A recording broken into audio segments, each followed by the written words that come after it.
الله الرحمن الرحيم. السلام عليكم ورحمة الله وبركاته. الحمد لله إن الحمد لله نحمده ونستعينه ونستهديه ونستغفره ونعوذ بالله من شرور أنفسنا ومن سيئات أعمالنا من يهده الله فلا مضل له ومن يضلله فلا هادي له. أشهد أن لا إله إلا الله وحده لا شريك له وأشهد أن سيدنا محمدا عبده ورسوله. اللهم صل وسلم وبارك على محمد وعلى آله وأصحابه ومن اهتدى بهديه وتمسك بسنته إلى يوم الدين. رب اشرح لي صدري ويسر لي أمري واحلل عقدة من لساني يفقهوا قولي. سبحانك لا علم لنا إلا ما علمتنا إنك أنت العليم الحكيم. ولا حول ولا قوة إلا بالله العلي العظيم. أما بعد. قال الله سبحانه وتعالى في كتابه العزيز: أعوذ بالله من الشيطان الرجيم. الذين آمنوا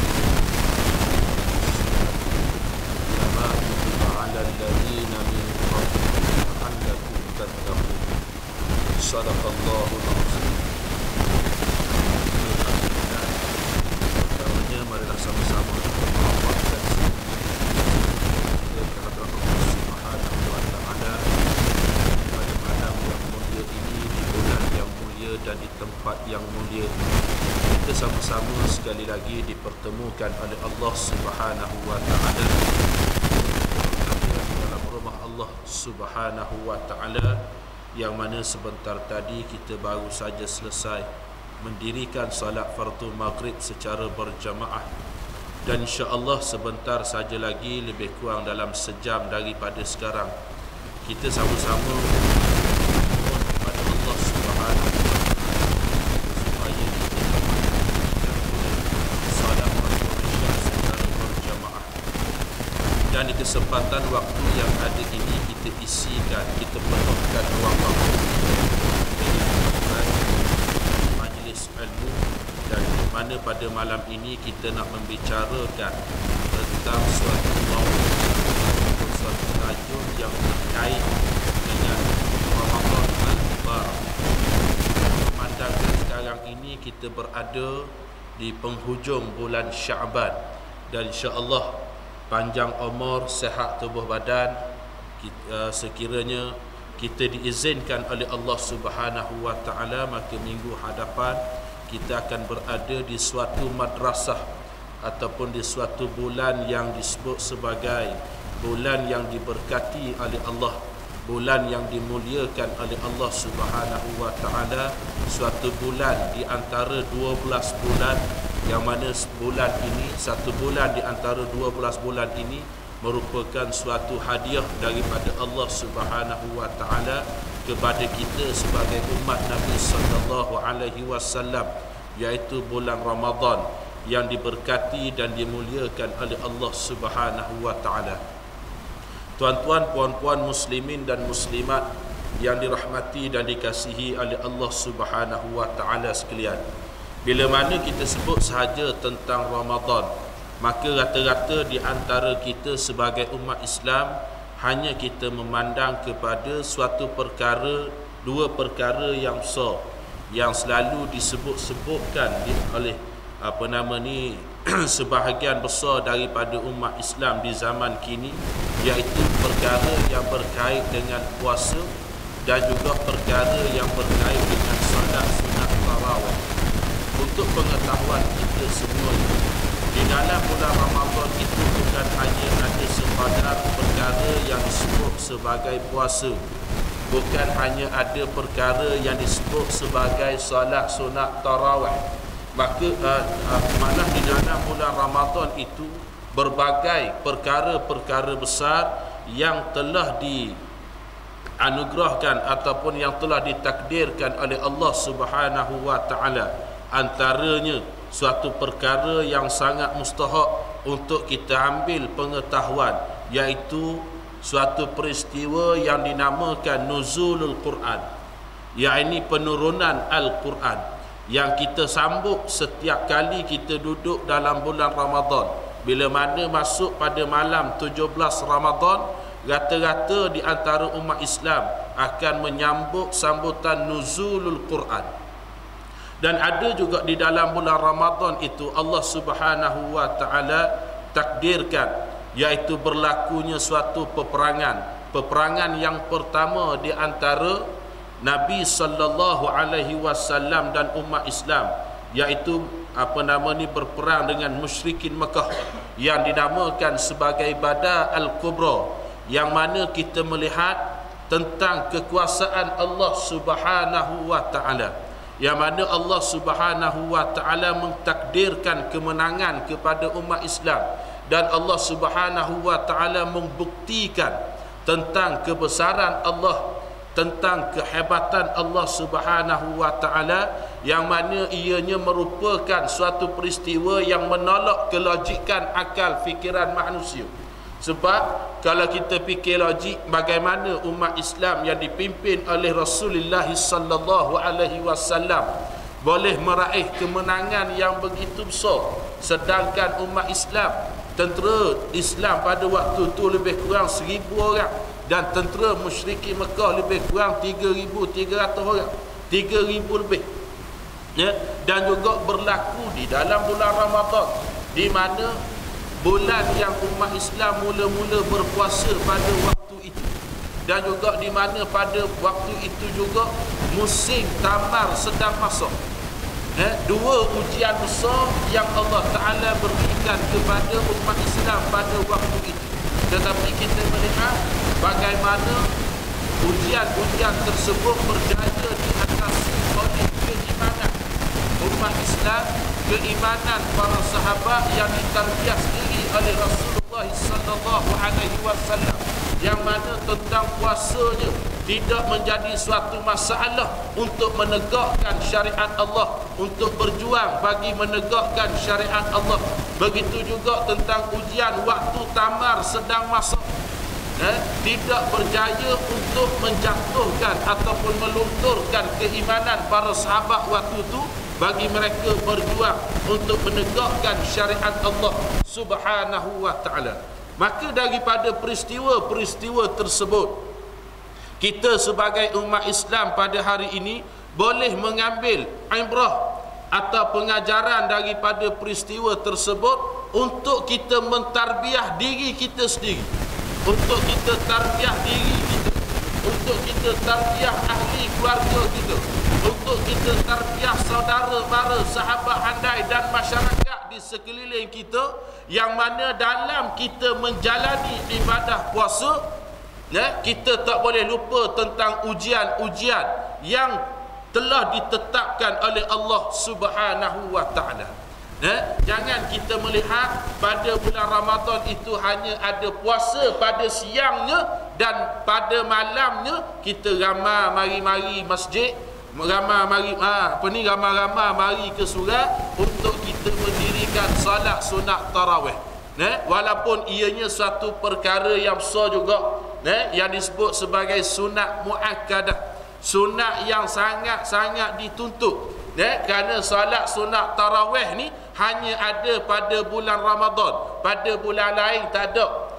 Tetapi yang menjadi masalah bagi umat Islam pada hari ini, orang lebih membesarkan suatu perkara yang kecil sehingga meninggalkan suatu perkara yang besar, sehingga melupakan suatu perkara yang besar, sehingga mengenepikan suatu perkara yang besar.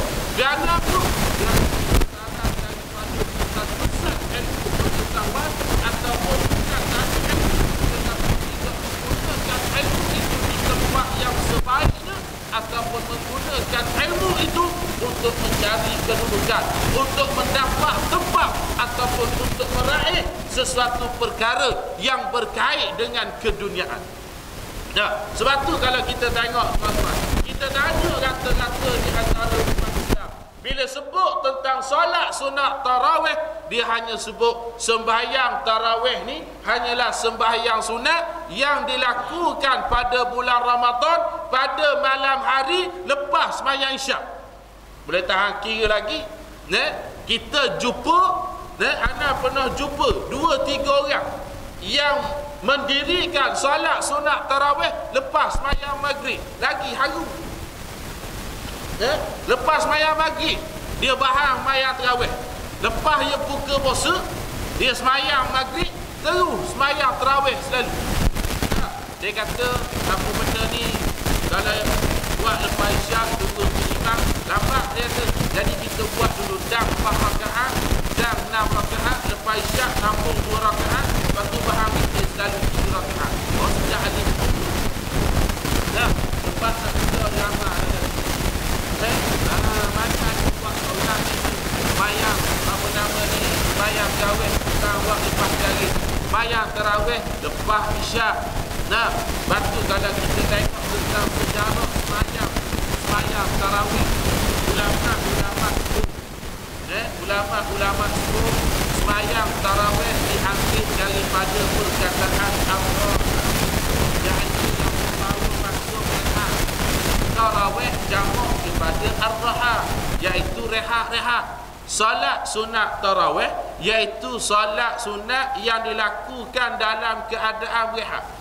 Kalau 2 rakaat bangun, 2 rakaat bangun, 2 rakaat bangun, itu bukan tarawih namanya, itu torpedo. Awak laju-laju, apa pening makmum duduk belakang, laju sangat tu imam. Dok dah nak rehat dah. Nampak? Sebab tu zaman Nabi dicerita oleh Umar ibnu Khattab radhiyallahu anhu. Bagaimana di zaman pemerintahan Sayyidina Umar melihat pada malam bulan Ramadan di Masjid Nabi, di mana umat Islam rata-rata mendirikan solat sunat tetapi secara berterabur, tidak tersusun. Ada yang sembahyang seorang ujung nu, ada yang sembahyang 2 orang belah bira ni, ada yang duduk tengah sembahyang 3 orang. Lalu Sayyidina Umar melihat dan Sayyidina Umar berkata kepada seorang sahabat yang bernama Abdul Rahman ibnu Qari radhiyallahu anhu, kata Umar, alangkah baiknya jika aku himpunkan mereka ini semua dengan dipimpin oleh seorang yang bernama Ubay bin Ka'ab. Bukan Abdullah bin Ubay, tu bapak munafik tu. Ubay bin Ka'ab. Maka malam esok Sayyidina Umar itu kata umat Islam yang mari sembahyang dalam itu kata nama-nama sembahyang bersama berjamaah yang dipimpin oleh Ubay bin Ka'ab. Dan kata Umar, inilah dia sebaik-baik bid'ah. Umar sebut bid'ah, maknanya sembahyang sunat tarawih secara berjamaah, apa nama ni, Umar sebut sebagai bid'ah, tetapi bukan bid'ah yang ditolak. Umar kata sebaik-baik bid'ah, makna sebaik-baik perkara yang tak ada zaman Nabi, yang Nabi tak buat, yang Nabi tak anjurkan, tetapi dianjurkan di zaman Sayyidina Umar. Lalu sebab tu Umar sebut bid'ah. Zaman Nabi tak ada ke? Ada. Zaman Nabi ada sembahyang tarawih tapi tak disebut sebagai tarawih. Tarawih ni keniang ni lepas pada zaman sahabat, lepas pada zaman salafus salih, keniang ni baru disebut tarawih. Zaman Nabi, zaman sahabat dipanggil qiyam Ramadan, iaitu mendirikan ataupun menghidupkan malam-malam di bulan Ramadan. Zaman Nabi, Nabi sembahyang seorang, bagi masjid Nabi sembahyang, sahabat tengok Nabi sembahyang, sahabat lagi ikut belakang. Nabi tak darang dan Nabi tak sungguh, sehingga pada suatu malam Nabi tak keluar. Sahabat duduk tunggu-tunggu Nabi, mana Nabi tak keluar-keluar. Sampai sudah Nabi tak keluar. Esok subuh, esok Nabi keluar, sahabat tanya, bapa tak keluar semalam? Kita ramai-ramai kata nak ikut nak ikut Rasulullah bayang Nabi kata aku saja tak lupa sebab dalam semua Al-Quran ini bahawa waktu menyatakan wajib mendirikan ulama. Maknanya sembahyang sunat tarawih ini lepas tu kita tengok berlaku silap dari satu mana ulang dari pukul bilangan rakaat bilangan rakaat sebab perkataan yang soleh yang mana buat berlaku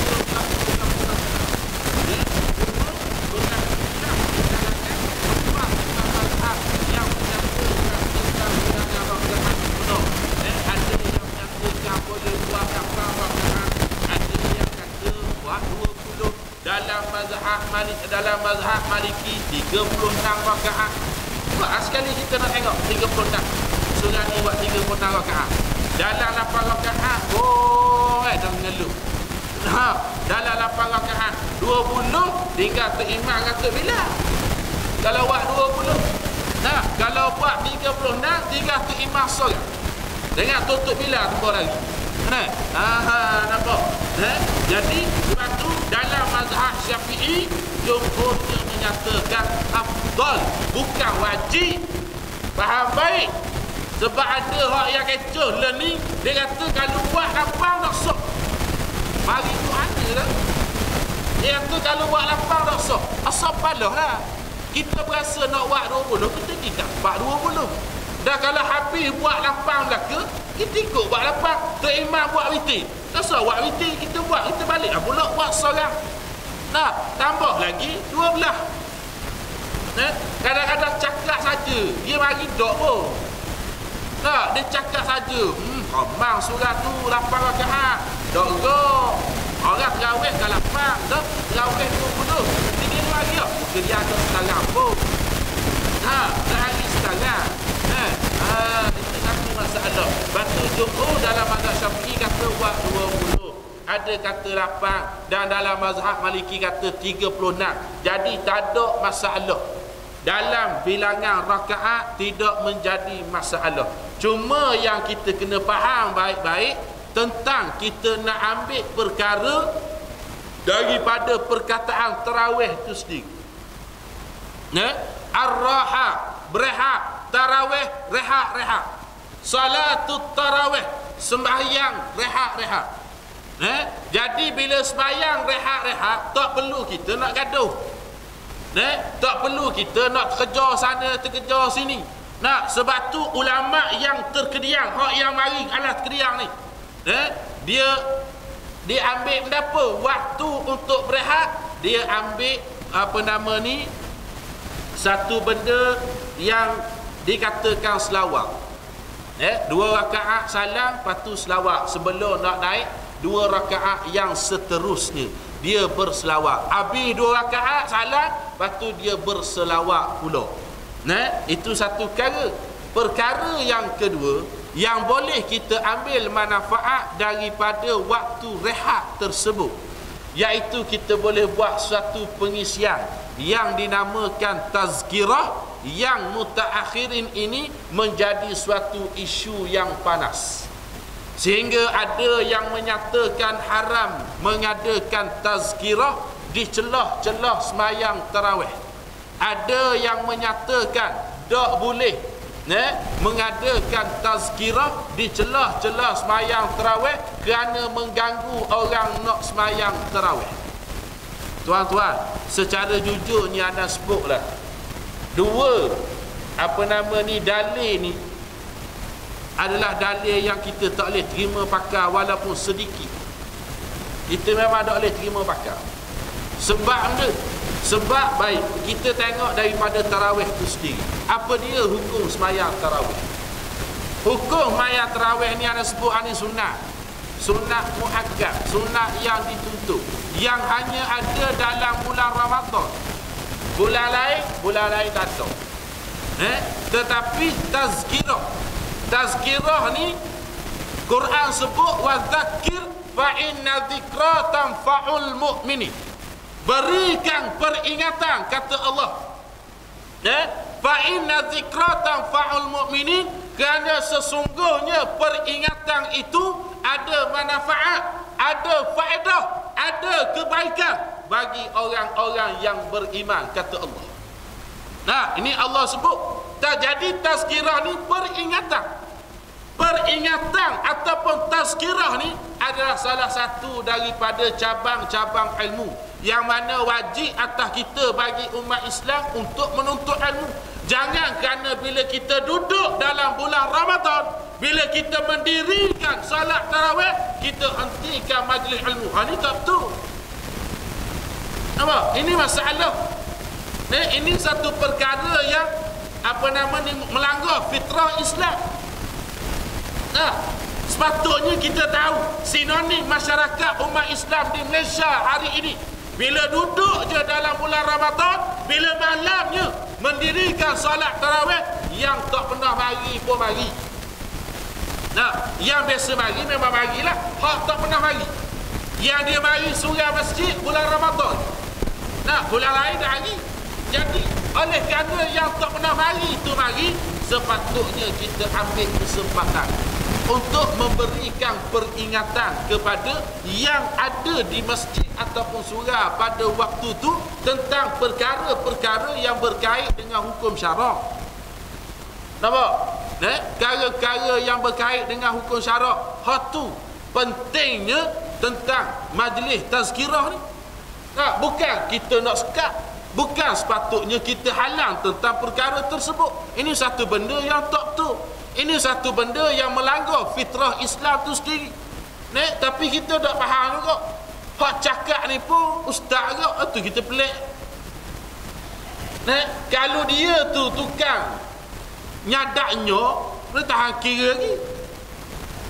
Tukang nyadaknya ke, tukang bubu getang, ataupun tukang buat bubu, tukang jalur udang. Bukan kita nak hina jalur udang semua, tidak.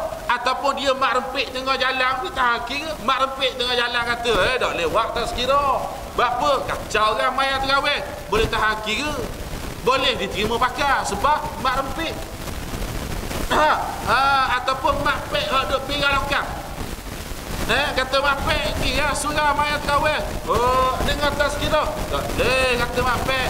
Mana boleh lewat tazkirah bro, apa ganggu gua nak sembahyang tarawih, mana boleh. Kata mak pek boleh tahan kira, boleh kita terima pakai sebab mak pek.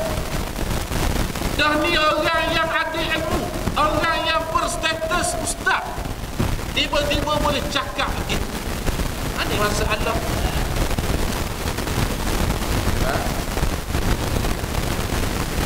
Siapa tu ustaz kita tak faham. Tangan kita tu kita tak faham. Kampung, ampu sana, ampu sini, bukan kita kata, tak usah kata. Jangan marah kita. Nama ada masalah. Sebab tu kita kena faham baik-baik. Nampak? Ramadan bukan hanya sekadar untuk kita berpuasa pada siang hari. Ramadan adalah merupakan suatu madrasah untuk kita mentarbiyah diri. Tarbiyah apa betul?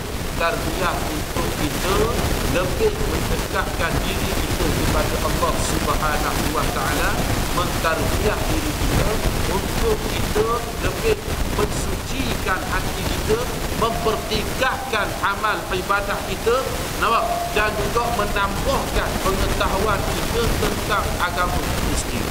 Dan itu Ramadan itu satu. Kita hati mau bukan lima ayat. Tak. Baik. Dalam bulan Ramadan, perkara yang penting, yang utama, yang perlu kita ambil tahu, iaitu Allah Subhanahu wa taala menyediakan kepada kita bukan hanya sekadar kita berpuasa, tetapi dua perkara besar yang perlu kita ambil tahu, yang perlu kita kejar, yang perlu kita cari bagi memastikan kita menjadi manusia yang selamat dunia akhirat. Bukan hanya sekadar nak selamat dunia, bahkan kita nak selamat juga akhirat. Dunia kita tak nak sesat, dan akhirat kita tak nak terhumban ke dalam neraka Allah. Kalau kita tersesat di dunia, maka kita tak selamat dunia dan tidak akan selamat di akhirat. Batu yang dua perkara besar yang Allah Ta'ala berikan kepada kita. Yang pertama iaitu hidayah, dan yang kedua takwa. Dua benda ni yang Allah sediakan kepada kita, kepada umat Islam yang ada di dalam bulan Ramadan. Bukan bulan lain tak ada, tetapi lebih Allah Ta'ala perbanyakkan di dalam bulan Ramadan. Dalil dia Allah Ta'ala sebut dalam Quran, Syahrul Ramadan alladzi unzila fihi al-Quran hudan lin-nas wa bayyinatin minal huda wal hikmah. Pada bulan Ramadan kata Allah, Syahrul Ramadan alladzi unzila fihi al-Quran. Pada bulan Ramadan telah kami turunkan Al-Quran. Hudan lin-nas, sebagai petunjuk bagi umat manusia, wa bayyinatin minal huda, dan daripada petunjuk itu wal furqan. Ada satu benda yang Allah Ta'ala sebut, iaitu al-furqan, pembeza antara yang hak dan juga yang batil. Apa benda yang dikatakan hidayah dan apa benda yang dikatakan pembeza antara hak dan batil, iaitulah Al-Quran. Sebab tu Quran ni merupakan hidayah, merupakan petunjuk, merupakan suatu perkara untuk kita membezakan antara perkara yang hak, yang benar dan yang batil, iaitu yang salah. Bila mana kita betul-betul mentadabbur, memahami akan isi kandungan daripada Al-Quran, maka kita boleh beza yang mana yang hak, yang mana yang batil, yang mana yang haram, yang mana yang halal, yang mana yang betul, yang mana yang salah. Sebab apa? Sebab Al-Quran ini merupakan kalamullah, perkataan Allah, ucapan Allah, percakapan Allah, pemberitahuan daripada Allah Subhanahu wa Ta'ala, notis daripada Allah untuk kita umat manusia di akhir zaman. Tapi kalau kita sendiri tolak Al-Quran, dalam masa yang sama kita puasa, siangnya kita puasa, tetapi dalam masa yang sama kita tolak Quran, kita ketepikan hukum Al-Quran, maknanya kita jauh daripada hidayah Allah. Walaupun kita baca Quran, walaupun kita baca Quran kita pula sedap bacanya, baca dengan taranum, bukan baca biasa, tetapi kalau kita ketepikan perkara yang disebut oleh Allah dalam Al-Quran, kita jauh daripada hidayah. Sebab orang yang baca Quran hanya mendapat pahala qiraah, pahala bacaan sahaja. Tetapi orang yang mentadabbur, orang yang meneliti, orang yang memahami tentang isi kandungan daripada Al-Quran, orang inilah yang akan beroleh hidayah daripada Allah Subhanahu wa Ta'ala. Sebab tu kalau kita tengok Al-Quran ini Allah Subhanahu wa Ta'ala turunkan pada bulan Ramadan. Ada yang kata, batu ada yang tanya, dia kata ada ni ustaz, kata apa nama ni, Quran sebut inna anzalnahu fi lailatul qadar, sesungguhnya telah kami turunkan dari Al-Quran pada malam Al-Qadar. Satu pula orang sambung dengan bulan Ramadan dan sambung malam Al-Qadar, lailatul qadar, pada 10 malam terakhir. Doa manusia jawab betul pasal sebab Al-Quran ini diturunkan pada Allah secara tiga. Yang pertama Allah Ta'ala sendiri turunkan sebanyak 30 letak di Lauh Mahfuz. Daripada Lauh Mahfuz sebanyak 30 juzuk Allah Ta'ala turunkan ke langit dunia yang dinamakan Baitul Izzah. Dua kali ni diturunkan pada malam Al-Qadar, pada Lailatul Qadar. Malam bila-bila wallahu a'lam. Malam 21 ke, malam 23 ke, malam 25 ke, 27, 9, wallahu a'lam. Tak ada siapa-siapa yang tahu. Kemudian daripada Baitul Izzah, Allah Ta'ala arahkan Jibril alaihi salam untuk turunkan Al-Quran sebagai wahyu yang pertama kepada Nabi Muhammad sallallahu alaihi wasallam. Waktu mana Nabi sedang beruzlah di Gua Hira pada malam 17 Ramadan. Wahyu yang pertama yang disebut sebagai Iqra bismi rabbikal ladzi khalaq khalaqal insana min 'alaq Iqra wa rabbukal akram. Tu 3 perkara. Maknanya betul berlaku. Yang ni kata turun pada malam Al-Qadar, yang ni turun pada malam 17 Ramadan, ia berlaku. Yang mustahaknya bukan yang tu yang perlu kita pertikan. Yang mustahak bila Allah Subhanahu wa taala turunkan Al-Quran itu untuk apa? Bukan hanya sekadar jadikan bahan bacaan, bukan hanya sekadar untuk kita hias lawa-lawa kemudian kita tepek dinding. Kita hias lawa-lawa, kita letak dalam frame, gantung di dinding. Orang tanya, buat apa ni? Tujuan benda ni? Sebab nak alaji, nak ala tu, dak wiyah tu masuk. Dah mu baca dak? Dak setarang. Belajar dak? Dak setarang. Mudaya tak apa. Sebab bak jin dah asuk dah. Jin kata mu adik-adik dia dah.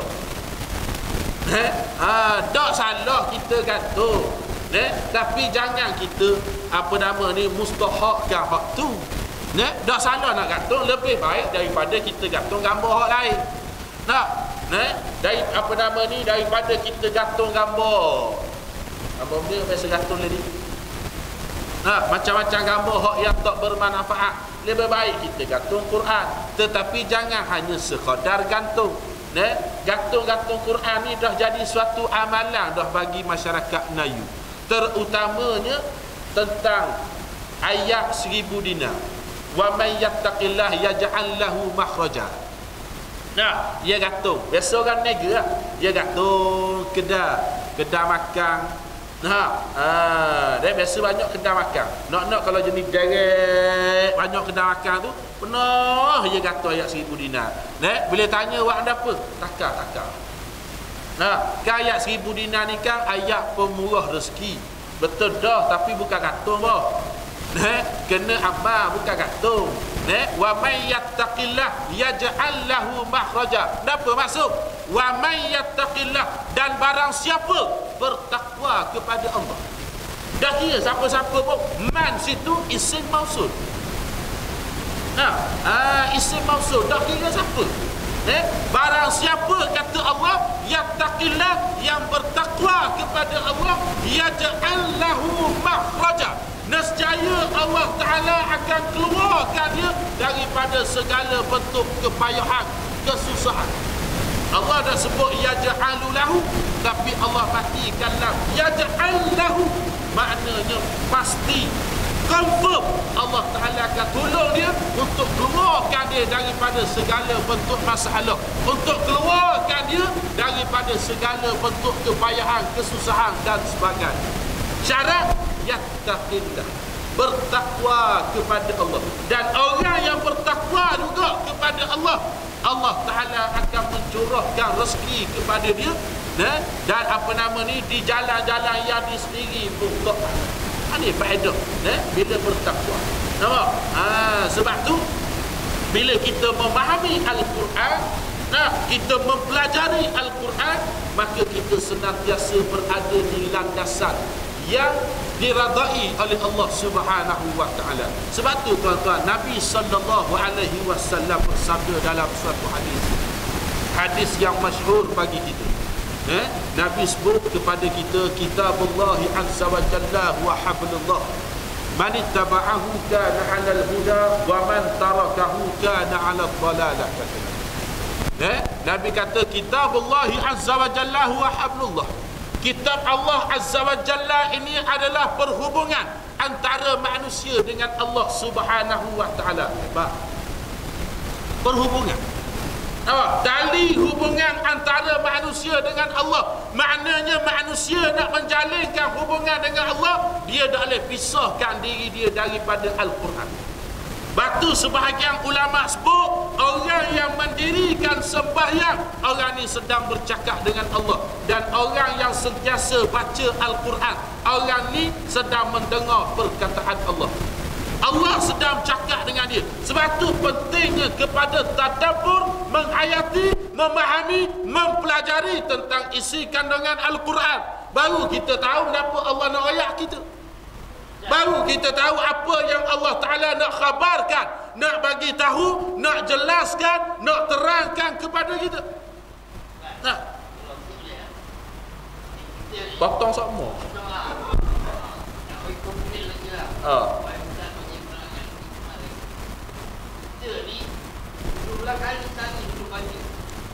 Tapi cakap tak komunikasi. Kebanyakan begitu. Inilah siratul mustaqim, siratul ladzina an'amta 'alaihim ghairil maghdubi 'alaihim waladdallin. Dua ni dia tak ada. Ayat dia minta baik. Tapi dalam kehidupan dia, dua ni yang lepas. Dia tak mati. InsyaAllah. Dia sebut saja tapi tak faham. Batu tengah sedap ni nak masuk ke tu lah, jadi jeng tu. Dia jeng. Jeng tu. Dia macam orang bawa kereta lah. Macam orang motosikal, mak repik tengah berlomba kan. Tengah sedap Superman, selapang atas highway. Selapang. Dada jeng tu. Bukan jeng pistol. Jam pistol boleh tahan kira, habis kuat tembus pistol, tarik lah beres. Relax tepi, relax. Kalau tembus pistol tu tak boleh start lah. Kalau setakat rem pistol patah, boleh start lagi. Cuma beracak je lah. Ini belok cala lah. Nak jalan tak agak. Tapi ni jeruk je. Nak start pun tak boleh. Keras terus hekuk. Tak boleh start. Jeruk. Kalau RZ start jeruk apa, tarik kelas semua. Kalau yang mahakak jeruk dalam lekang. Yang 5 4 stroke apa? Jeruk tekan kelas tu. Yang mahagak jeruk nak pala-pala rider berjek. Nampak? Dada berat ni. Bila berat ni tu bahaya. Bawa kereta laju. Dada berat ni je. Orang kata, "Hoi berat." Berat. Dok kita faham pokok, orang faham ke belakang.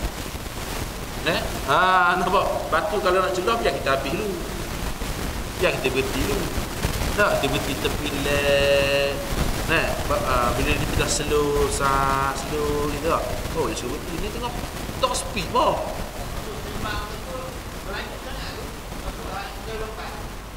Tak apa, tunggu kita slow dulu. Macam ni. Tak, dia tengah top speed. Bahaya gitu. Ni jam dah ni. Rem pistol patah. Tak tahu nak undur kat mana. Nampak? Ke mana dah kita sebut tadi. Baik. Allah.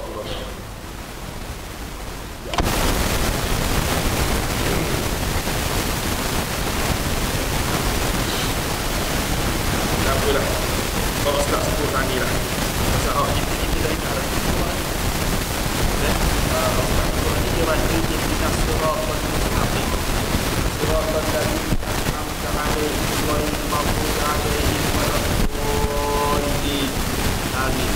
Tunjukkan kali fardu dulu, wajib dulu. Nah, wajib dah baca. Dah asal sunat lagi ya. Dah asal sunat lagi. Dah campur habiri lagi. Dah campur nak tidur lagi. Nak tidur kali. Kalau itu kita tidur lagi aja. Yang dimaksud apa yang disebut dalam Al-Fatihah itu diamalkan dalam sebab berfaham dan faham betul apa yang dibaca dan faham betul apa betul yang dia semada baca. Pasal apa jadi sebab tadi sebab tak nak memahami, tak nak meneliti, tak nak belajar, tak nak faham tentang isi kandungan daripada Al-Quran itu sendiri. Dia tak nak faham. Dia hanya sekadar baca sahaja. Sebab tu daripada awal tadi anak sebut, ulama-ulama sebut, orang yang hanya baca Al-Quran, dia hanya mendapat pahala qiraah. pahala bacaan.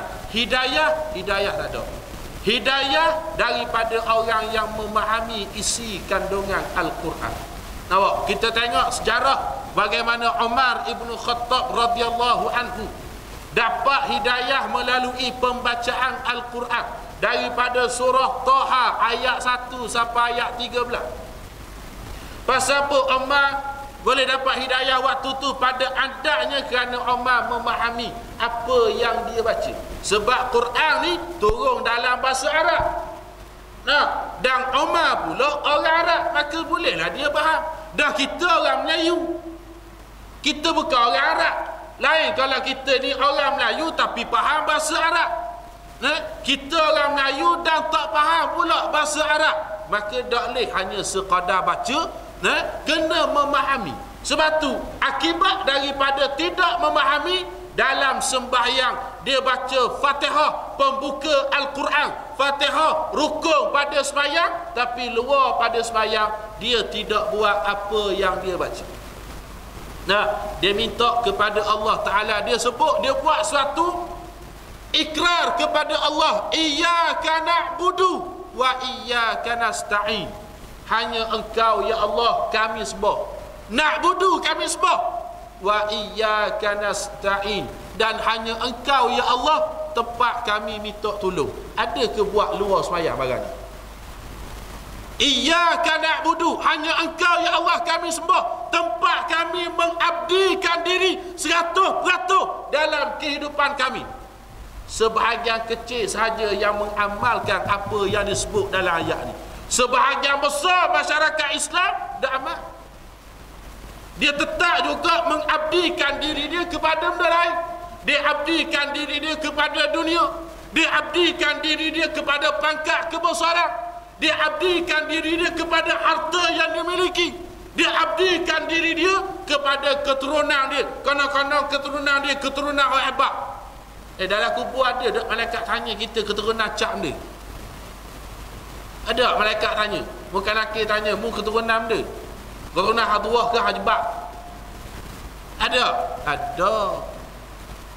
dalam kubur, bukan laki tanya kita pakat dia, Datuk ke Tan Sri ke, Datuk Sri ke, Datuk Patinggi ke? Ada. Kalau hak tu yang menjadi keutamaan sehingga kita sanggup abdikan diri kita kerana benda tu, dan hak tu menjadi suatu benda yang boleh selamatkan kita, sedap. Orang hak pakat Datuk, pakat Tan Sri, Datuk Patinggi, Datuk Sri, Datuk Menderi, sedap. Masuk je masuk dalam kubur, dalam alam barzakh, mari muka nakir tengok, amboi Datuk Sri berhak ya Datuk Sri, hamba sediakan tempat yang baik untuk Datuk Sri. Ada hak tu bukan jadi satu benda yang utama. Nampak? Tak ada hak tu. Malaikat dok cari hak tu, mu Datuk ke, mu Tan Sri ke, mu apa ke benda ke, malaikat dok cari. Sebab tu pangkat darjat tidak menjadi nilayang pada syarak. Batu kita jangan hanya sekadar kita sebut iyyaka na'budu, tetapi dalam kehidupan kita seharian kita nak berusaha macam mana kita nak menjadikan diri kita sebagai hamba Allah yang betul-betul mengabdikan diri kepada Allah Subhanahu wa taala. Kata Al-Imam Ghazali rahimahullahu taala, hakikat seseorang yang betul-betul menjadikan diri dia yang mempunyai pada jiwa dia suatu sifat yang dinamakan sifat ubudiyah, sifat penghambaan hanya kepada Allah. Hakikatnya pada diri dia mesti ada 3 perkara. Yang pertama, orang yang ada sifat ubudiyah, orang yang sentiasa mengabdikan diri kepada Allah, dia akan menjaga hukum hakam dan syariat Allah Subhanahu wa taala. Ini orang yang ada sifat ubudiyah. Jaga hukum hakam syariat Allah, halal haram wajib sunat harus makruh dan haram yang ada di dalam Islam dia jaga. Yang wajib dikatakan wajib, yang sunat dikatakan sunat, yang harus dikatakan harus, yang makruh dikatakan makruh, yang haram dikatakan haram. Bukan belik tak tutup pasar. Nampak? Bukan yang sunat dijadikan wajib, yang wajib dijadikan haram. Itu bukan sifat ubudiyah itu. Itu bukan sifat penghambaan kepada Allah, tetapi yang itu sifat penghambaan kepada manusia. Sehingga sanggup buat suatu perkara yang seolah-olah yang sunat tu wajib, yang wajib ni jadi benda haram pula. Nampak? Siapa tazkirah pun tak boleh. Mana-mana masjid surau yang tetap menganjurkan tazkirah akan diambil tindakan. Mana-mana pentazkirah yang mari tazkirah akan diambilkan tindakan. Boy, bapa yang pergi melalok nyanyi disko danduk bulan puasa tu, bapa muda gigap. Bapa dah pergi cara. Orang hak bulan puasa dak percaya pergi tempat orang jual kuih. Hak jual kuih sendiri, hak tukang beli kuih sendiri, hak perempuan Islam yang puasa tetapi mendedahkan aurat, bapa dak gigap. Bapa bagi tazkirah ni sesak ke? Ke hak ni sesak? Bapa yang bodoh kan? Ni bukan marah nasihat. Apa gitu lalu? Ni kata abdikan diri kepada makhluk. Nampak? Abdikan diri kepada dunia sehingga sanggup tolak syariat Allah, sanggup tolak hukum hakam yang termaktub di dalam Islam tu sendiri. Dah kalau ada sifat gini, maka bercanggah tak dengan apa hak Imam Ghazali sebut? Canggah? Canggah. Sebab Imam Ghazali kata sifat hamba Allah, orang yang ada sifat ubudiyah, dia akan jaga hukum hakam syariat Allah Ta'ala. Satu. Yang kedua, sifat ubudiyah.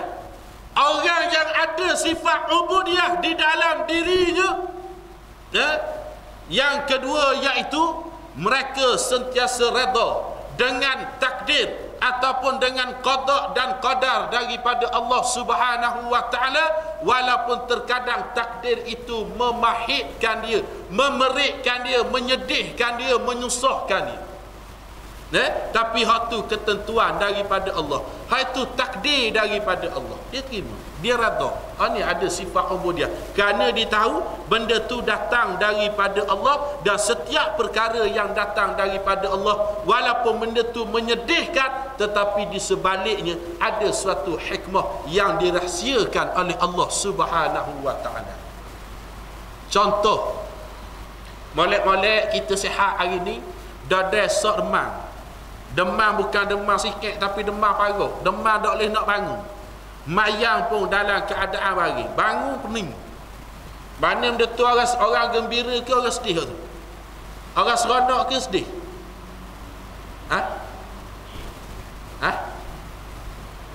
Pagi tu semua tak boleh jawab apa? Sedih ke seronok tu? Sedih ada. Apa tak boleh nak bangun kita? Molek-molek marang boleh pergi kedai kopi. Dada hari ni dah nak bangun setara. Bangun pening pitang. Pitang tu bukan pitang biasa, teruk lagi pada orang verduh. Orang verduh tak teruk pagi tu lalu. Tapi oleh kerana adanya sifat ubudiyah, adanya sifat jiwa kehambaan kita pada Allah, kita redha. Bila kita selok, rahsia tabir di sebalik perkara yang menyedihkan kita itu. Ulama-ulama sebut setiap benda yang datang daripada Allah yang menyedihkan kita, 3 benda Allah sediakan. Yang pertama, kafaratuz zulm, penghapusan daripada dosa-dosa. Yang kedua, Allah beri gantikan dengan pahala. Dan yang ketiga, Allah naikkan martabat kita. Kalau tak dunia, akhirat pasti Allah naikkan martabat. Nampak? Ni benda yang ada di sebalik setiap ujian yang datang daripada Allah Subhanahu wa taala kepada kita. Batu orang yang adanya sifat ubudiyah, dia akan redha setiap ketentuan daripada Allah. Yang ketiga,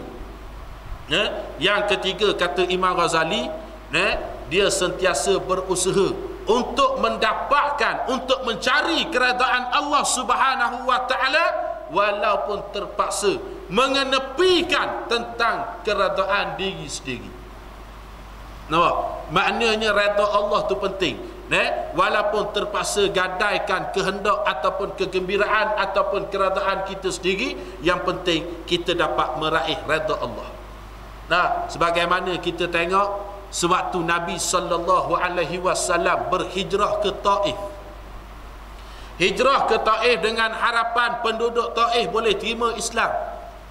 Dengan harapan penduduk Taif boleh mengamalkan ajaran Islam yang Nabi nak sebarkan di Taif. Nampak? Tetapi sampai di Taif, Nabi disambut dengan lontaran batu dan kayu. Sampai di Taif, Nabi disambut dengan cacian dan makian. Nampak? Sehingga Nabi cedera teruk. Cedera teruk tu, Nabi berehat di bawah sebatang pokok, Nabi berdoa. Nabi kata, ya Allah, kalau inilah caranya untuk aku meraih keredaan kamu, aku redha ya Allah. Nampak? Cara nak dapat redha Allah walaupun sanggup cedera, berdarah kepala, berdarah kaki, bekak habis tubuh. Tapi kalau tu cara nak dapat redha Allah, Nabi redha, kata Nabi. Lepas tu orang yang ada sifat kehambaan, sifat ubudiyah dalam diri. Nampak? Bila ada tiga perkara ni, barulah ada pengamalan daripada apa yang kita sebut iyyaka na'budu. Hanya Engkau kami sembah ya Allah, hanya Engkau tempat kami abdikan diri kepada Allah Subhanahu wa ta'ala. Nampak tak? Tapi oleh kerana bila tak faham mengapa hak kita sebut dalam Quran, dan kita tak jadikan Al-Quran itu sebagai perhubungan kita dengan Allah, maka tak ada benda lah. Hanya sekadar dapat pahala bacaan je lah. Sebab tu Nabi sebut sambungan daripada hadis tadi. Nabi kata, man ittaba'ahu kana 'alal huda. Barang siapa yang berpegang dengan Al-Quran. Kenapa maksud berpegang? Berpegang dengan Quran ni bukan hanya sekadar baca Quran, tetapi dia menjalani kehidupan atas muka bumi berpandukan Al-Quran. Quran itu jadi bahan rujukan dia. Man ittaba'ahu kana 'alal huda. Maka dia berada di dalam hidayah Allah. Beradalah dia di dalam petunjuk Allah Subhanahu wa ta'ala. Batu tuan-tuan, kita kalau nak petunjuk Allah, kita nak hidayah Allah, kita nak bimbingan daripada Allah, nak tarbiyah daripada Allah, kita kena berpegang sungguh-sungguh pada Al-Quran. Baru kita dapat bimbingan daripada Allah. Dalil ataupun bukti orang dapat bimbingan daripada Allah, walaupun ada niat hatinya nak buat benda tak baik, tapi oleh kerana Allah bimbing dia, Allah pegang dia, Allah tarbiyah dia, benda yang tak baik yang dia nak buat tidak akan berjaya. Nampak? Dan dia sentiasa didorongi, dia sentiasa didorong oleh para malaikat untuk buat benda yang baik. Ini orang yang berada di dalam hidayah Allah, ni orang yang sentiasa dibimbing oleh Allah Subhanahu wa ta'ala. Tetapi sebaliknya kata Nabi, wa man tarakahu kana 'ala dhalalah.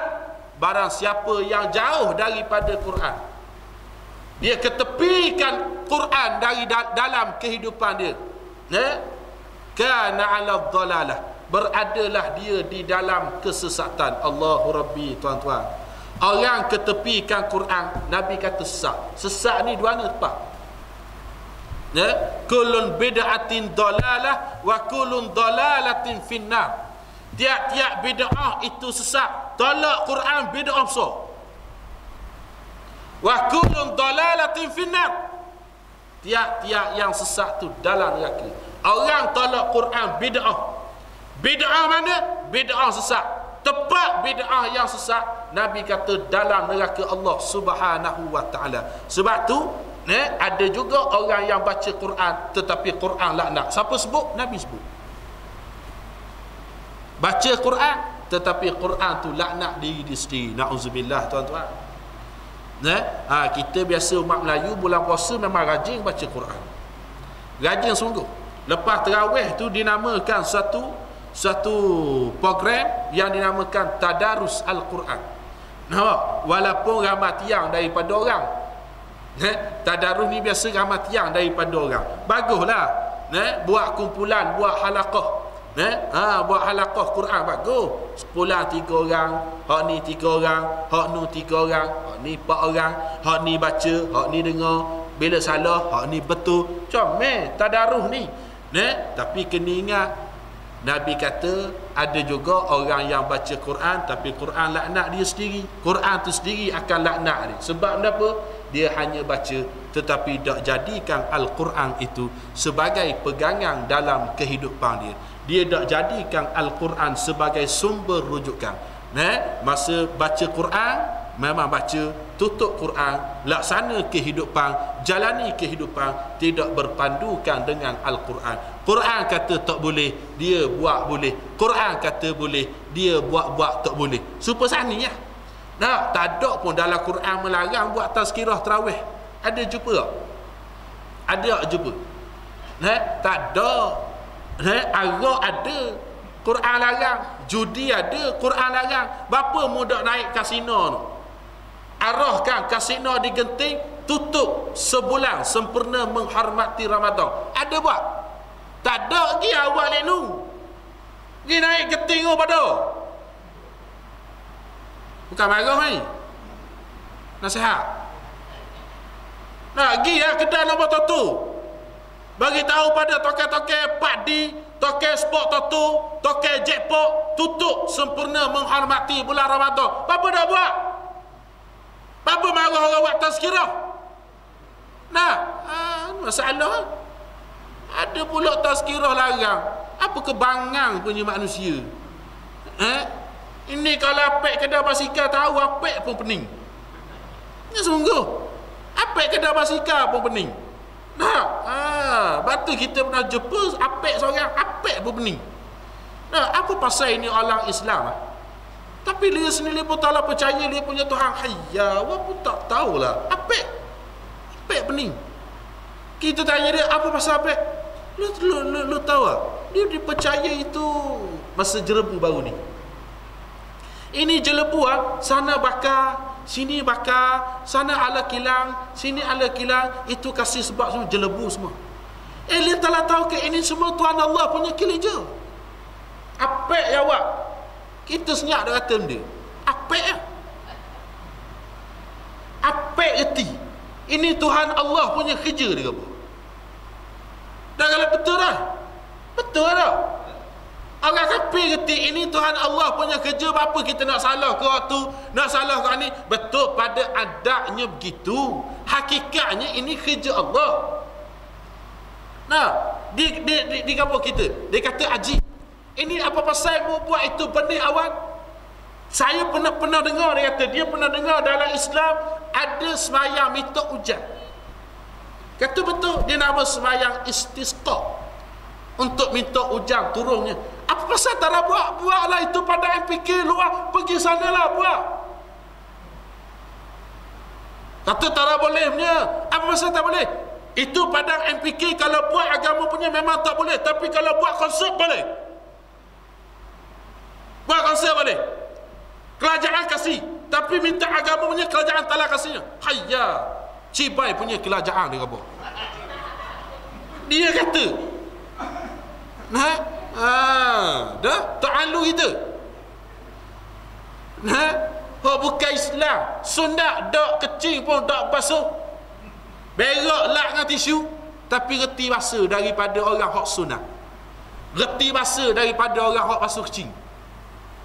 Ni kata. Pasal apa? Sebab sani. Sebab sani.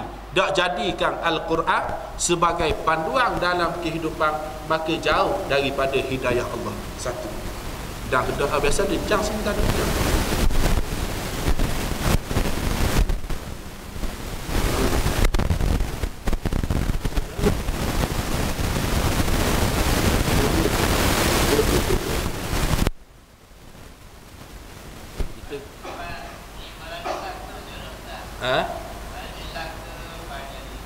malam ni lah lepas tu jumpa pas raya pula. Pakai kalau mesti tu mesti lambat agak mitok no. Ya. Lambat mitok tu. Insya-Allah ada ruang. Dalam hari kan ketiga pula. Tak tahu kita. Okey. Tapi kalau kita ketiga, pada baik kita lebih tinggal. Baik. Yang keduanya Allah Subhanahu wa taala sediakan kepada kita satu perkara yang dinamakan takwa. Faedah daripada puasa. Sebab tu Allah kata kutiba alaikumusiyam. Difardukan ke atas kamu berpuasa kama kutiba alal ladzina min qablikum la'allakum tattaqun. Seperti mana yang telah difardukan ke atas umat yang terdahulu sebelum kamu, la'allakum tattaqun, mudah-mudahan kamu bertakwa. Allah sebut la'allakum tattaqun. Sebahagian ulama menyatakan untuk mendapatkan sesuatu faedah yang dijanjikan oleh Allah Ta'ala, mesti kita kena laksanakan perintah di dalam ayat tersebut. Dalam ayat ni Allah Ta'ala perintahkan kita supaya berpuasa. Faedah daripada berpuasa Allah Ta'ala sebut tattaqun, la'allakum tattaqun, iaitu takwa. Ya? Dan takwa ni dapat kita lihat bila, di mana. Ya? Ulama-ulama sebut takwa ni yang datang daripada puasa dapat kita lihat selepas kita keluar daripada Universiti Ramadan, lepas kita keluar daripada College Ramadan, lepas kita keluar daripada madrasah Ramadan. Bukan masa dalam bulan Ramadan tu dapat kita tengok takwa ataupun tidak, tetapi lepas daripada tu. Macam budak periksa lah. Masa budak tengah jawab periksa memang khusyuk belaka, sungguh belaka nampak. Yang rajin belajar sungguh, yang malas belajar pun sungguh. Tapi nak tengok berjaya apa tu ataupun tidak lepas dapat result lah. Bukan masa kita boleh tidak orang berjaya ataupun tidak, lepas dapat result tengok berjaya tidak. Itu juga hasil daripada seseorang yang keluar daripada madrasah Ramadan. Nak tengok hasil daripada ibadah dia dalam bulan Ramadan, hasil yang paling tinggi, hasil yang paling baik, seseorang itu dapat menjadikan diri dia sebagai seorang yang bertakwa kepada Allah. Dan dia lahir seperti mana seorang bayi yang putih bersih, mana tak ada sebarang dosa yang ada pada tubuh badannya. Hak ni baru betul-betul dinamakan orang yang bertakwa. Dan bagaimana kita nak tahu kita ataupun orang lain betul-betul jadi orang yang bertakwa ataupun tidak? Sebab tu bila nak tahu orang ni takwa ataupun tidak, kita ni bertakwa ataupun tidak, kita kena faham apa itu pengertian takwa dan ciri-ciri orang yang bertakwa. Suatu hari Umar Ibn Khattab radhiyallahu anhu bertanya kepada Ubay bin Ka'ab tentang makna takwa. Lalu Ubay bin Ka'ab jawab kepada Umar, dia kata, wahai Amirul Mukminin, pernah ataupun tidak Amirul Mukminin berjalan di suatu jalan yang penuh dengan dusta? Jawab Umar, pernah. Bagaimana keadaan tuan jalan di tempat yang tersebut? Jawab Umar, aku akan berhati-hati.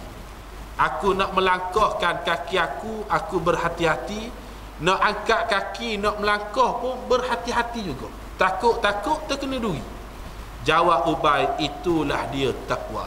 Makna takwa ni orang yang sentiasa berhati-hati dalam menjalani kehidupan dia di atas muka bumi, takut-takut terbuat perkara yang dimurkai oleh Allah Subhanahu wa taala.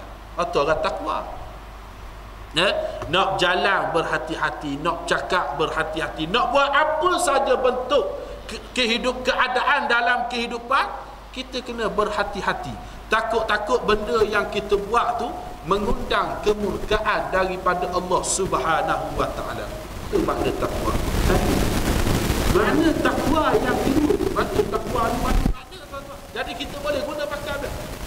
Mana takwa yang disebutkan oleh Al-Imam Ghazali rahimahullahu ta'ala, yang pertama, orang yang bertakwa dia menjaga perkara yang wajib dan memperbanyakkan perkara yang sunat.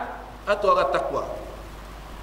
Yang ketiga, dia meninggalkan perkara yang haram dan menjauhkan perkara yang makruh. Menjauhkan perkara yang haram, tinggal perkara makruh. Itu takwa. Tapi hak ni memang payah sikit. Memang payah sikit kan. Buat hak wajib, ramai orang boleh buat. Perbanyak hak sunat, ramai boleh buat. Jauhkan perkara yang haram, ada yang boleh, ada yang tak boleh. Dan tinggal yang makruh. Hak ni payah. Sebut makruh je, tak apa, tak dosa. Makruh tak apa, tak dosa. Nampak? Jadi maknanya kalau hak wajib kita buat, hak sunat kita buat, hak haram kita jauh, hak makruh kita buat, tak berapa takwa dah kita. Ayat makan buah takwa je hari-hari. Sebab ciri orang takwa, dia akan tinggal benda yang makruh. Pasal apa? Walaupun makruh ni tak dosa, tapi dia tahu benda tu Allah tak suka. Syubhah ni benda yang ragu-ragu. Itu ragu-ragu, syubhah, tak tahu halal ataupun haram. Itu syubhah. Makruh ni dia bukan syubhah. Kita tahu benda tu Allah tak suka. Tetapi tak dosa. Oleh kerana Allah tak suka, dah kita nak dapat kasih sayang Allah, kita nak dekatkan diri kita pada Allah, maka kita tinggal benda yang Allah tak suka. Kita contohlah sesuatu benda yang bini kita tak suka, kita sayang ke bini kita? Kita buat tak benda yang bini kita tak suka? Kita buat? Tak buat pasal kita sayang bini kita. Lain kalau kau tak sayang bini. Tapi ada satu benda, walaupun dia sayang bini ni, tapi dia buat aku. Dia buat aku. Kenapa? Siapa tahu? Siapa tahu? Jawab sekali. Poligami. Usaha juga nak poligami. Walaupun bini dia tak suka, memang tak ada orang puan suka poligami. Mana ada orang puan suka? Tak ada dalam dunia orang puan suka. Abang nak nikah dua bang, alhamdulillah, sujud syukur bini dia. Tak ada lagi kita jumpa hak gitu. Betul tak makcik? Makcik anggap kepala. Tak ada gitu. Semua tak suka belaka. Tak suka belaka. Lepas tu kalau kita yang benda yang bini kita tak sayang, kita tak buat. Yang bini kita tak suka, kita tak buat sebab kita sayang bini kita. Kita tahu dah kalau kita buat, dia akan marah, dia tak suka. Walaupun benda tu boleh, tapi dia tak suka. Kita duduk rumah tak baju, perut-perut, bini kita tak suka tengok. Abang ni pakai agak baju, tak lawa lah nampak boyeh perut-perut. Contohnya, jangan marah. Contoh, dah oleh kerana sayang bini, kita pakai baju. Sebab bini kita tak suka. Walaupun dia tu ada masalah, bini kita boleh tengok, tak dosa bini kita tak perut kita. Tapi dah bini kita tak suka, kita tak buat. Gitu juga dalam hukum. Kita sayang pada Allah dan kita nak Allah sayang kita. Maka kita akan tinggal perkara yang tidak disukai oleh Allah Subhanahu wa ta'ala. Maka hak tu nama dia makruh. Dua. Dan bagaimana pula ciri orang takwa? Allah sebut dalam Quran, Alif Lam Mim, Zalikal kitabu la raiba fi hudan lil muttaqin. Zalikal kitab, kata Allah, inilah dia sebuah kitab, la raiba fi, tidak ada keraguan, hudan lil muttaqin, menjadi petunjuk bagi orang takwa. Siapa dia orang takwa? Allah sebut sambungan daripada ayat, sambungan apa nama ni? Orang takwa tu yang pertama kata Allah, innal ladzina yu'minuna bil ghaib. Ciri orang yang bertakwa ialah sesungguhnya mereka yang beriman kepada perkara-perkara ghaib. Perkara yang mereka tak boleh lihat dengan mata, tak boleh nak jamah dengan tangan, tak boleh nak mikir dengan akal fikiran. Itu ghaib. Tak boleh nak bayang dalam hati. Itu ghaib. Menapa? Dosa, pahala, syurga, neraka, malaikat, jin, syaitan, iblis. Tak boleh nak jamah dengan tangan, tak boleh nak tengok dengan mata, tak boleh nak mikir dan bayang dengan akal fikiran, tak boleh. Kita boleh bayang pahala, tak boleh. Boleh bayang syurga, tak boleh. Kalau boleh nampak syurga dan pahala, jawabnya tak ada maksiat atas muka bumi. Sebab dosa barang tak baik, bila barang tak baik mesti uduh. Nah, kali buat maksiat, nampak jelabel belakang, buruk belakang. Bapa buruk, baru lepas buat maksiat ni. Oh patut buruk ni belakang. Tobat pula, hilang comel, hilang dah. Baru lepas tobat. Lepas tu buat pula, jelabel pula, orang-orang perut tubik. Bapa jelabel, baru lepas judi. Nampak? Lepas tu tobat pula, hilang pula orang perut masuk dalam. Nampak? Lepas tu pula kan, jolok pula mata jatuh bawah ni. Lidah pun renyok tepi ni. Dah apa pula lidah, jelek keluar, mata papah keluar, mulut renyok. Pasal ada orang atas kira. Nah, lepas tu renyok mulut-mulut tu. Jelek lidah-lidah, mata jatuh papah bawah. Tobat, okey buatlah, tak apa. Bagi pula buat. Betul semula mulut, lidah pun masuk balik, mata pun balik terpaksa. Sebab tobat dah. Tapi Allah dak buat gitu. Sebab tu syurga, apa nama, dosa pahala Allah sebut, Nabi sebut, tapi manusia tak tahu bagaimana bentuk gambaran ni. Gitu juga dengan syurga neraka. Quran sebut syurga neraka, hadis sebut syurga neraka, tapi siapa-siapa di antara kita pun tak dapat nak bayang lagu mana bentuk syurga, lagu mana bentuk neraka. Yang wajib hanya kita yakin dan beriman. Dah so mikirlah lagu mana bentuknya, dah so mikir lagu mana rupanya. Gitu juga dengan malaikat, dengan jin, iblis, syaitan. Asal mikir lagu mana rupa dia, asal carilah amalan-amalan kurafat untuk kita melihat jin, syaitan, iblis. Dah ayahlah. Nah, buat benda nak tengok ke dia, bukannya lawa udah sepang. Nah, udah sepang dengan jin, syaitan, iblis. Nak tahu udah pergi jumpa Tok Bomo hak pakai jin. Tengok muka Tok Bomo tu guna. Udah nak mampu. Dengan bulu kening naik pakatah gini. Dengan biasa tengok dalam TV drama-drama, Tok Bomo hak pakai jin, tengok muka dia. Udah ke comel? Ayo mak. Udah ke lawa pak mak? Udah lah. Itu baru hak tukar bela, bukan hak betul ni. Mana udah lah. Nah, dah so nak tengok lah. Dalil dia walaqad karamna bani Adam. Dan sesungguhnya telah Allah muliakan anak Adam. Bila Allah muliakan anak Adam, dan anak Adam ni sempurnanya penciptaan Allah, mana kita lagi comel daripada jin, kita lagi comel daripada syaitan, comel lagi kita daripada iblis. Ini siapa nak kawan dengan jin, nak molek siap nak nikah dengan jin, tak bodoh sungguh. Tak ada kerja lain nak nikah dengan jin. Punya banyak manusia apa pun tak mau nikah. Ni Lofa ada, Julana Evan ada. Eli Mazlin baru putus tunang, gilah terang ngejah kali. Jangan Ustaz. Syarifah Haini pun ada. Syarifah Haini mana ada laki? Ada laki Syarifah Haini? Tak ada. Pergi tengah kali ni tok. Mana tahu kok yang nak. Kita ada kenal seorang Andar tu, umur 40. Kalau nak boleh ngajah, tak ada masalah. Kaya, Ustaz. Memang kaya. Memang kaya. Pakai kereta, tak silap kita yang pakai mata belalang. E240, tak sungguh. Bukan gurau. Tapi kita tak ambuh ke dia.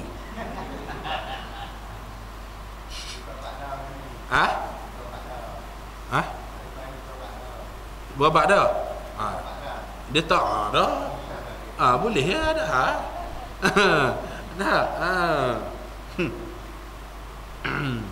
Banyak lagi manusia ni nikah dengan jin lah, apa semualah. Dah buat ini ke jin, kita nak apa dia, dia je nampak kita, dah nyanyi. Nikah dengan bini, kita dah apa bini. Malah tamu nak tidur dengan bini, cari mana yang dok mana yang sini bang, sini atas kati. Kita pergi kat kati. Kerana ni alik bucu ni, bucu belah kiri. Benda je makan lampu tidur je gelap. Lampu atas tutup, lampu tidur je merah kita. ngakaklah kita bertebak bahan ke bucu kati. Bicu dahi-dahi. Berapa bicu? Cari bini tak jumpa. Cari nyaki. Orang ada gini kau dengan jin. Takkan bilik? Batu satu hari, Nabi bersama dengan 3 orang sahabat jalan, kemudian Nabi berhenti. Kemudian Nabi buat satu bulatan. Nabi kata ke 3 sahabat ni mu duduk dalam, jangan keluar daripada bulatan ni sampai aku balik. Nabi pun hilang. Sahabat ingat Nabi Musa, jangan keluar pada bulatan. Nabi buat bulatan. Sahabat dah tunggu mana Nabi tak balik-balik. Nama tu Nabi siapa? Nabi sahabat hanya pergi dari itu kan buka pun tak balik. Betul ni ya Rasulullah kita ni. Nabi kata aku baru menjemput pada 10 bulan untuk mengajarkan Al-Quran pada masyarakat, pada agama. Lepas tu sahabat tanya boleh tak kami Nabi kata kalau boleh tak hidup Nabi kata kalau boleh tak hidup sebab kita lagi rawat. Dah mana rawat tu cuma lebih jin. Dia boleh buka macam-macam. Dia boleh buka di rompak. Boleh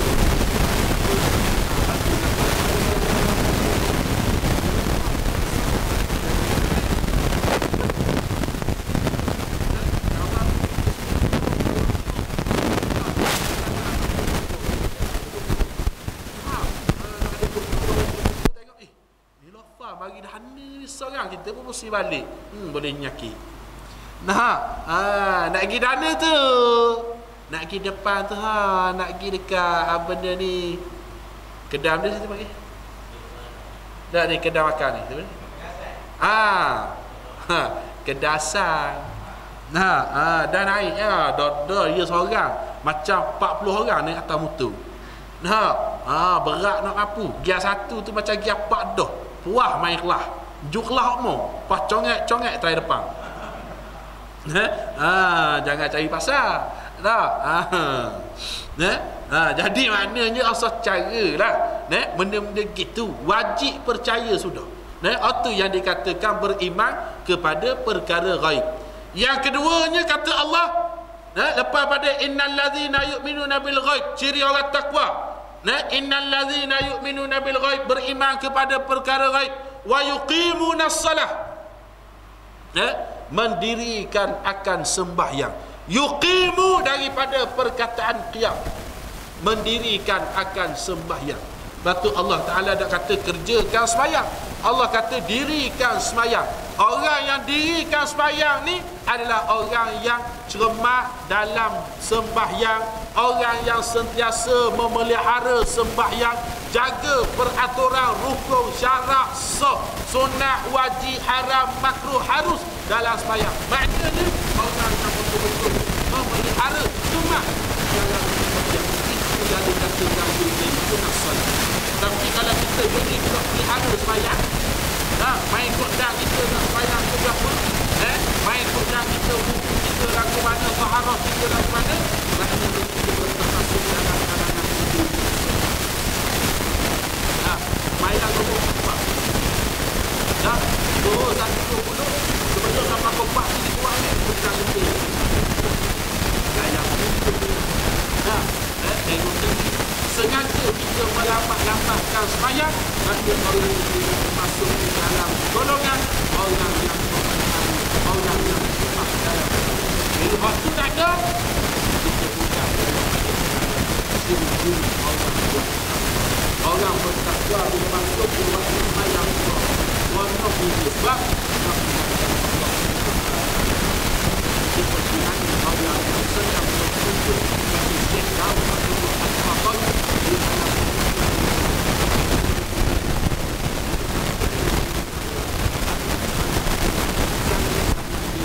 dan dapat kata Allah seperti mana seorang kekasih yang berkumpul kekasih yang beramal. Ini orang Allah. Bila dapat sembahyang tu seronok, suka sangat. Kita sembahyang masa sembahyang kita rasa betul. Rasa-rasa saat ni baru sembahyang dulu. Kejapnya dah rasa. Faham pasti ya? Kejap je rasa. Duduk kejap nak isyak tu. Antara maghrib ke isyak tu rasa sekejap. Kalau tak ada kuliah. Kalau ada kuliah, lama ustaz. Tak berhenti-berhenti lagi.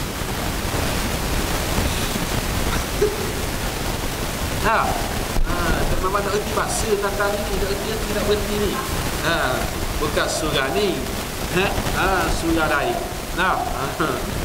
Dan yang ketiganya kata Allah, wa mimma razaqnahum yunfiqun. Mereka yang sentiasa menginfakkan sebahagian daripada harta mereka di jalan Allah. Inilah ciri orang yang bertakwa. Sebab tu katanya Datuk Ismail Qamus. Datuk Ismail Qamus pun bila sebut tentang harta, dia buat satu persoalan. Tanya hak. Adakah yang duduk dalam poket tu ke hak itu? Ataupun benda yang kita infak di jalan Allah, adakah itu hak? Jawab dia kata hak kita adalah benda yang kita infakkan ke jalan Allah. Itu hak. Yang kita simpan dalam kocek, yang kita simpan dalam beg duit, benda tentu dia hak. Kadang-kadang jadi hak poket, kadang-kadang jadi hak nenek. Kadang-kadang jadi hak tidak. Kadang-kadang jadi hak lapik. Faham sama? Tapi yang kita infakkan ke jalan Allah, itu dah hak kita mana yang dapat kita petik hasil dia akan. Waktu yang lebih ni bila mana kita dapat sedikit rezeki daripada Allah, maka kita infakkan ke jalan Allah Subhanahu wa ta'ala dengan satu amalan yang dinamakan sedekah. Dan sedekah ni seafdal sedekah, kita kena ingat afdal sedekah adalah kita sedekahkan barang yang kita sayang. Dan Quran sebut barang yang kita sayang. Antara RM1 dengan RM10, mana kita sayang? RM1 ke RM10? RM10 ada, maka afdal kita simpan RM10. RM10 dengan RM100, mana kita sayang? RM10. Kalau RM10 yang kita sayang daripada RM100, maka masukkan RM10 dengan RM100.